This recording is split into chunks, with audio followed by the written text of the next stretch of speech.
തിരുവനന്തപുരം ശ്രീചിത്രയിൽ ശസ്ത്രക്രിയകൾ ഇന്ന് പുനരാരംഭിക്കും. ന്യൂറോ ഇന്റർവെൻഷൻ റേഡിയോളജി വിഭാഗത്തിൽ ഇന്ന് 6 ശസ്ത്രക്രിയകളാണ് നടക്കുക.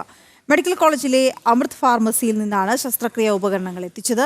ശ്രീനന്ദ ചേരുന്ന വിവരങ്ങളുമായി. ശ്രീനന്ദ, കേന്ദ്രമന്ത്രി സുരേഷ് ഗോപിയുടെ ഇടപെടൽ ഉണ്ടായതിനെ തുടർന്നാണ് വളരെ പെട്ടെന്ന് ഈ പ്രശ്നം പരിഹരിക്കാനും കഴിഞ്ഞത്. വളരെ പെട്ടെന്ന് തന്നെ ശസ്ത്രക്രിയകൾ പുനരാരംഭിക്കാനും കഴിയുന്നു. ചെറുതെല്ലാം നേരത്തെ തന്നെ ആരംഭിച്ചിരുന്നു. പ്രധാനപ്പെട്ട ശസ്ത്രക്രിയകളാണ് ഇന്ന് ആരംഭിക്കുന്ന. വിവരങ്ങൾ എന്താണ്?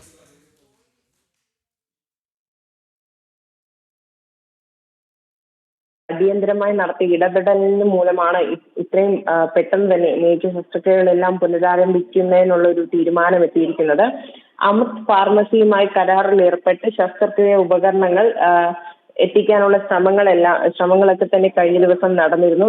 ഇത് എത്തിച്ചു കഴിഞ്ഞതിന് ശേഷം ഇതിന്റെ ഒരു ലഭ്യതക്കുറവ് മൂലമാണ് ശസ്ത്രക്രിയ ഉപകരണങ്ങളുടെ ലഭ്യതക്കുറവ് ശ്രീചിത്രയിൽ ഉണ്ടായത് മൂലമാണ് ഈ ശസ്ത്രക്രിയകളെല്ലാം തന്നെ പുനരാരംഭിക്കാൻ അല്ലെങ്കിൽ ഒരു നീണ്ടുപോയ ഒരു സാഹചര്യം ഉണ്ടായത്. പൂർണ്ണമായും ഉപകരണങ്ങളെല്ലാം തന്നെ 2 ആഴ്ചക്കുള്ളിൽ ലഭ്യമാകുമെന്നാണ് നമുക്ക് ഇപ്പോൾ മനസ്സിലാക്കാൻ സാധിക്കുന്നത്. ഇവിടത്തെ സ്ഥിതി എല്ലാം തന്നെ സുരേഷ് ഗോപി കേന്ദ്ര സർക്കാരിനെ അറിയിച്ചിട്ടുണ്ട്.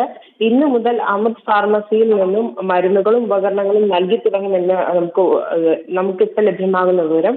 എയിംസ് ഉൾപ്പെടെ അമൃത് ഫാർമസിയിൽ നിന്നും ആവശ്യമുള്ള മരുന്നുകളും ഉപകരണങ്ങളും വിതരണം ചെയ്യുന്നുണ്ടെന്നും അതേ രീതിയിൽ ശ്രീചിത്രയിലെ ആശുപത്രിയിലേക്ക് ശസ്ത്രക്രിയകൾക്ക് ആവശ്യമായ ഉപകരണങ്ങൾ എല്ലാം തന്നെ നൽകാനും അമൃത് ഫാർമസിയുമായി ശ്രീചിത്ര ധാരണാപത്രത്തിൽ ഏർപ്പെട്ടിട്ടുണ്ടെന്നാണ് നമുക്ക് ലഭ്യമാകുന്ന വിവരം. എന്തായാലും ഇന്ന് 6 ശസ്ത്രക്രിയകളാണ് ചാർട്ട് ചെയ്ത് വെച്ചിരിക്കുന്നത്. ഈ ശസ്ത്രക്രിയകൾ ഇന്ന് തന്നെ നടക്കുമെന്നാണ് നമുക്ക് ഇപ്പോൾ മനസ്സിലാക്കാൻ സാധിക്കുന്നത്. കൂടുതലായിട്ടുള്ള ഉപകരണങ്ങളെല്ലാം തന്നെ 2 ആഴ്ചയ്ക്കുള്ളിൽ ആശുപത്രിയിൽ എത്തിച്ചേരുമെന്നാണ് നമുക്ക് ഇപ്പോൾ പറയാൻ കഴിയുന്ന വിവരം. ഓക്കെ, ശരി ശ്രീനന്ദ.